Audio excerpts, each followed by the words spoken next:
and welcome to This Dream Is Yours. Today, I'm excited to have Kyle Finley with me. Kyle, one of the things I really wanted to learn about from you is what I heard from one of your friends, Katie. And she talked about how you have this amazing spiritual life and this connection, doing things for others in other countries, and how you show up for people. And I wanted to dig into that, into your spiritual side a little bit, and into the fact that giving to others sometimes is the biggest gift of all to yourself. And I wanted to focus on that. And plus, I heard something super cool. Okay. That you took a 4 to 5 month vacation with your family and traveled all over. So I want to hear about that, because that's a dream that a lot of people have, to spend quality time with their kids. And so, but before we do that, tell me a little bit about Kyle Finley. Father of 4, married 21 years now. Oh, wow. So that's I think my legacy is that. And the marriage or the kids, because they're both hard work. The marriage is the legacy. I think the kids come with the marriage and the excitement of it all. But I mean, I would say, like, first and foremost, I'm like, follower of Jesus, and then my wife, and then my kids. And so that's kind of like grounds me. That's like what brings me 95% of my joy. And all these other things bring me, the up and downs a little bit of what else is going on in the world. So I own a termite company, a termite and home inspection company. And don't you have another new company that you're starting? That's exciting. So I had that company for 18 years, and then just recently bought my competitor, which was my twin brother's termite and home inspection company called Finley Termite and Home. Oh, so you own them both now? Yeah. I didn't know that. Yes. Wow. Okay. So that was as of March 1st. Okay. So decided to double down in this termite and home inspection industry. I haven't really shared it out there. So I'm running them as 2 separate companies, but that's been exciting. Wow. I didn't know that. And did you see when you happened to drive into my neighborhood, there were 2 of your trucks? So I stopped to say hi, and they were like, "What are you doing, Zach?" And then they realized it was me, and I was like, "Hey," because I've met them all a couple times, but I'm still, Zach's still kind of running the show over there. So a lot of people may not know that the reason it's twin termite is because you have a twin, and his name is Zach. So hence. Well, and I have identical twin daughters. No. So that's basically, so right after my twin daughters were born is when I started the company. So I was like, I'm a twin. So I basically would say I started it because I have twin daughters. Oh, wow. I didn't know it's that. Also because I'm a twin. Oh, very cool. So yeah, so I'm an identical and have identicals, and that's why I called it that. There you go. Yes. So you have 2 termite companies, and then you've started a software company. Yeah. So I've got 2 software companies. I've got a termite inspection software company that I built about 8 years ago. Okay. So it runs our whole termite business, and there's several other companies that are on it as well. Okay. And then I wanted to do what Expedia did for the hotel industry. I wanted to do for our industry. And so homeandtermite.com I started, and that's been live for about 6 months now. Okay. And so is that something that the consumer uses, or that the business people who own a termite company use? Right now, we're getting in the hands of the termite and home inspection companies. Okay. So that they can do their scheduling through it. Okay. That then allows, because once we get live scheduling up and running, then the consumer can go, like right now, a consumer could go to homeandtermite.com and book a live inspection with Twin. Got it. Because our internal scheduling is through that platform as well. Very cool. And so hopefully in 6 months from now, we'll have a dozen companies on it, and everyone can just go to homeandtermite.com and book their termite and home inspection companies. So tell me about how you met your wife. I rented her and her friends an apartment down in San Diego. I was a leasing consultant. Okay. Her and her friends walked in. Hot chicks come in. One hot chick. I was going to say 4 hot chicks, but I can't say that. 4 good-looking girls come in, one being really hot. Comes in. The extra hot one. And their welcome letter that they got from renting was, "Hey, you girls should invite me over for dinner, or I'd love to take you, Jennifer, out to dinner." Ah, there you go. Good move. Line dancing and hit it off from there. Okay. Yeah. All right. That's super cool. So you have 4 kids. Yes. And they are what ages? 11 and 14-year-old boys. Okay. And then identical twin girls that are 18. Okay. Yeah. Oh, wow. So they just graduated? They graduated last year. Okay. One moved to Utah already. Okay. And is just hanging out with friends out there, has a real serious boyfriend, and one is moving to Newport Beach next weekend. Oh, wow. So, yeah, they're both ready to spread their wings, which is weird and scary. Weird and scary at the same time. Yeah. So when you were young, did you ever think, or did you ever dream about what your life would look like at your age right now? I don't know how old you are, but I'm assuming somewhere. I'm 47. Okay. Yes. So did you think at 47 I would be here? I didn't know exactly where I'd be. I've always been a big dreamer. So I've always had these dreams of like, I thought I was going to be running like Hume Lake. I don't know if you've ever heard of Hume Lake. It's a big like kids camp in the middle of California. Okay. And so I thought like, oh, one day I'm going to like own a kids camp and just be like, people are going to come and go and I'm going to have like a staff and running a kids camp is what I kind of thought. And then Do you think you could still do that? Does that still float your boat? Well, I mean, what happened is I dreamt big and then God kind of like came in and followed my dream or like helped me. It all happened in Uganda. So now we've got a school and a children's home in Uganda, Africa.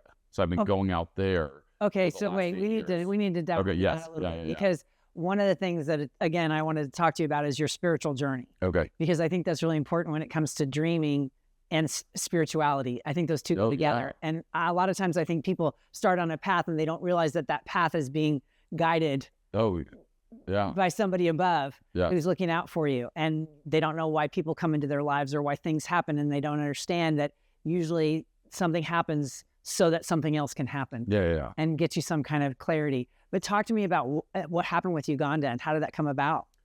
I had just been praying a bunch of like, God, I was supposed to own a kids camp. Why a termite home inspection company? This is totally not what I had thought, but it just kind of led me down the path of that. And I kept hearing, don't worry, like I've got the plan. I've got the plan. So I was just being patient and I was helping out with a youth group from Elk Grove and I'd rented out, they were just a small church and I rented a couple homes in Donner Lake to run like a winter camp for them. So I rented a couple houses, like 8 girls were in one house, 8 boys in the other house. And one of the parents that were helping out, I was like, oh, what do you do? And she's like, oh, me and my husband have a nonprofit in Uganda where we have a children's home. And I was like asking tons of questions about it. I'm like, when are you going there again? And she's like, 4 months from now. I said, book me a flight there with you. So I want to see what you guys are doing there. Like, it was like, just God just felt right. Yeah. So I showed up and I'm like, wait, why don't we have our own school here? And why don't we have our own house here? And what about, and so she was like, I don't know if you want to come on and join us and be on the board and fundraise and stuff. And so since then, in the last 8 years, we like did fundraisers in our backyard. We built 2 schools there, a church. We have a children's home. We have our own guest house now. So we have 150 kids going to school. Oh my God. How does that feel? Oh, it's it's unbelievable. So finally I felt like, I got goosies on that. Yeah. I get really goosebumps cool. even. Yeah. So it's kind of God going like, I told you the termite and pest control company or the termite and home inspection company is basically the tool, the vehicle that I was going to allow you to have the freedom and the finances to be able to go do what you're really passionate about. So it's interesting. The gentleman that was on my last YouTube show was talking about the exact same thing, about having the financial wherewithal, which then gave him the freedom to make the decisions and the choices to live his life by design, doing what he's doing, his charity work and everything else. So it's a overriding theme that I hear from successful people that initially making the money is what is the driver, which then shifts to where do I give back or how do I give back? Was money always a driver for you in the beginning? And did you come from a childhood where, it wasn't prevalent and you had to come out and, because some people do and some people don't. So tell me about your background as a child. No, pretty much single mom. I think we lived in like 15 homes before 6th grade because we just bounced from one rental to the next. We'd always have a broken down car. So didn't have much finances at all and was but I think that's what builds the character of, hey, if you want to go to junior college and play water polo, you need to go figure out how you're going to do that, work, live on friends' couches or whatever, right? And so that was kind of the upbringing. I mean, amazing, loving mom that would do anything for us, but we just didn't have the finances growing up. But it made me like, I never really cared about the money. It was more just, I want to be able to provide, but it was more of just like the freedom, the like, what is God calling me to do?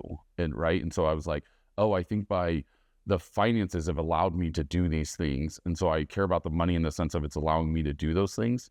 But it was I never had like a goal. I thought like one day if I make $100,000, I'm going to be so happy and set in life. Obviously that would. But there are a lot of people that take a number and say, when I get there, I will be happy. Instead of sitting in that moment and saying it's a choice for me to be happy right now or not. No matter what crap is going on around. Yeah. Right. Yeah. So how did your spiritual journey start? Did you come from a faith-based family that was very focused on that, or did that come later on in life for you? Grandma and grandpa, super faith-based. We would grow up, I think because our dad was so in and out of the picture, I just kind of had this like, I don't know, this like connection of like, God's is real. My father is my real biological father. Like that, or I'm crazy because I'm talking to this guy all the time and he's answering and talking back to me.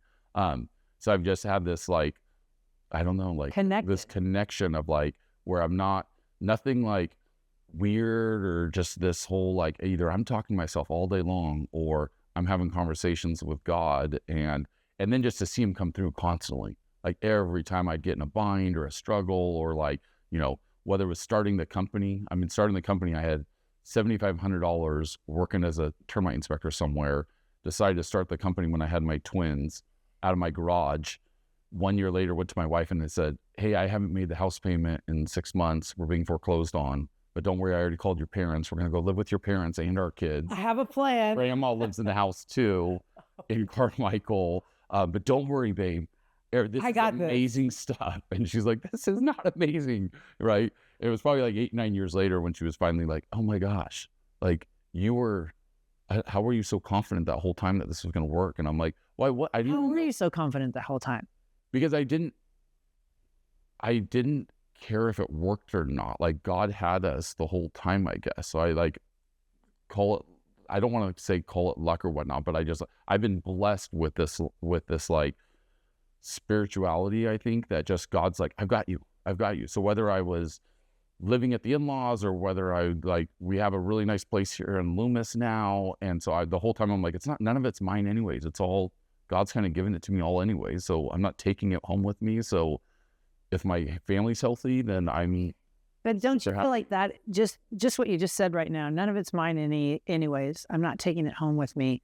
That in itself, to me, is a very freeing statement. Oh, yeah. That like sheds all this stuff, because so many times in my business, I'll bring home all the issues and the challenges and the problems and things. And it's like taking a little cloak off with what you just said. And it doesn't mean that those things aren't going to happen, right? There's those challenges and stuff. And so it's like, my philosophy is it's like, I'm going to get in the car every day and I'm going to hit the gas pedal, right? That's like my jump to the gas pedal, but just very loosely hold that steering wheel and let God just like steer me wherever he's going. So I think what people make the mistake of sometimes, they're just sitting there, they don't get in the car and start driving. They're just like, oh, I'm just going to wait to hear. And then nothing ever happens. There was a guy that, and it's just you saying that just totally brought it up. There was a guy on my block when I lived down in Sacramento in Land Park, and his house was falling apart. And he was a very strong Christian. Okay. And I remember talking to him and I said, I see a huge foundation crack. He said, God will fix it. And I said, not unless you call somebody. Right? You know, it's just, so there is that where people sit back and they just say, I don't want to participate, but you have to show up. Right?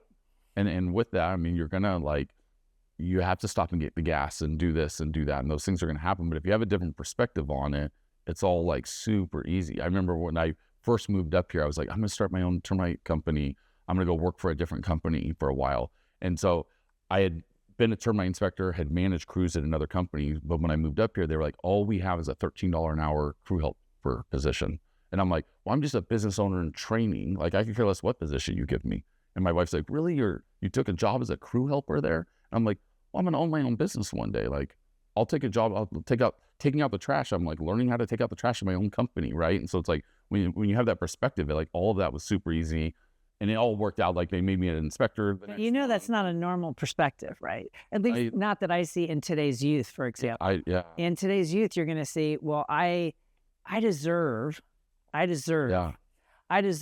position paying X doing this. Yeah. They want to start, as vice president or a founder or this. They don't want to start taking out the trash.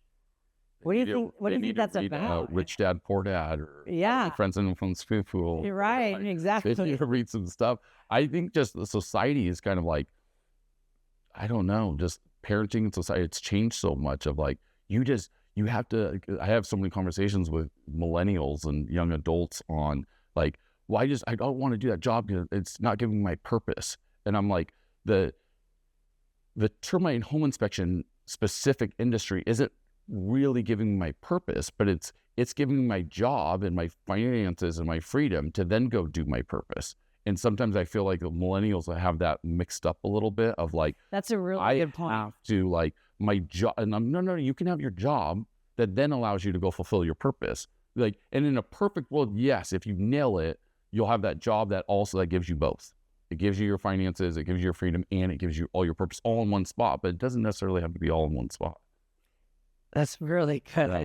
That's really good. So tell me some of your marriage secrets, 21 years.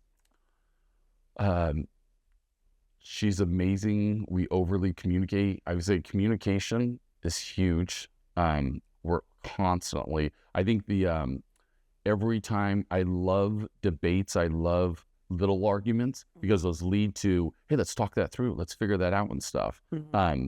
It's when you don't have any of those and you're never figuring out, and then they turn into these big fights. And so that our first couple of years of marriage were like these big blow up fights. And we realized right away, like, no, let's have these talks. Let's not go to bed angry. I don't know, just putting each other, I think just no matter what, I don't care what happened, like I'm committed to her and she's committed to me. The word divorce never gets brought up. The word, like, I don't know, we're just so committed to each other, I guess. And is she also faith-based as well? So she did not grow up faith-based. So it was a really, I think it was one of my like top 3 favorite things of my whole life. Was at one point, like maybe a year into marriage, she said, she's like, I don't know what it is, but you have something about you that like I want. And I'm like, I'm an idiot, but I love Jesus. So like, maybe that's it. Mm-hmm. And so we just kind of joined. So she was like, okay, cool, I'd be interested in it and stuff. And so we joined a small group. And now she's like, I wake up and she's like, go give me my coffee. I'm reading the Bible. Like, you need to start reading your Bible more. So now, yeah, she's been helping with, but that helps create a strong foundation in your marriage as well, obviously. Yeah. I think now we both put God first and we both trust God, right? And so it's like, it makes it super easy. Like, I'm not looking to trust her. Like, if I'm just relying on her to bring me all my happiness, well, guess what? That's probably going to fail. And if she's relying on me, then God bless her, right? So for both of us, just go like, hey, we're both pointed at God, and then we're going to make this work no matter what, I think is what just keeps us on the path. Yeah. So tell me about an inspiring story that has happened for you while in Uganda. I'm sure you have some story that immediately pops to mind. I'd love to hear it. Yeah. I mean, the most recent one was we bought land. We went there like 4 years ago and bought land where we wanted to build our school. Mm-hmm. And then we didn't realize, but the government came in and said, hey, this building you're building, we cannot have the preschool and the kindergartners in the same building as your primary school, as the first graders through sixth grades, right? Okay. And so we're like, oh my gosh, we just bought this land that's big enough to build one kind of decent sized building. So we had to basically turn this one building just into the preschool and teacher's lounge and kindergarten. And we were like, well, what are we going to do now? We already built a church on the other side of this property.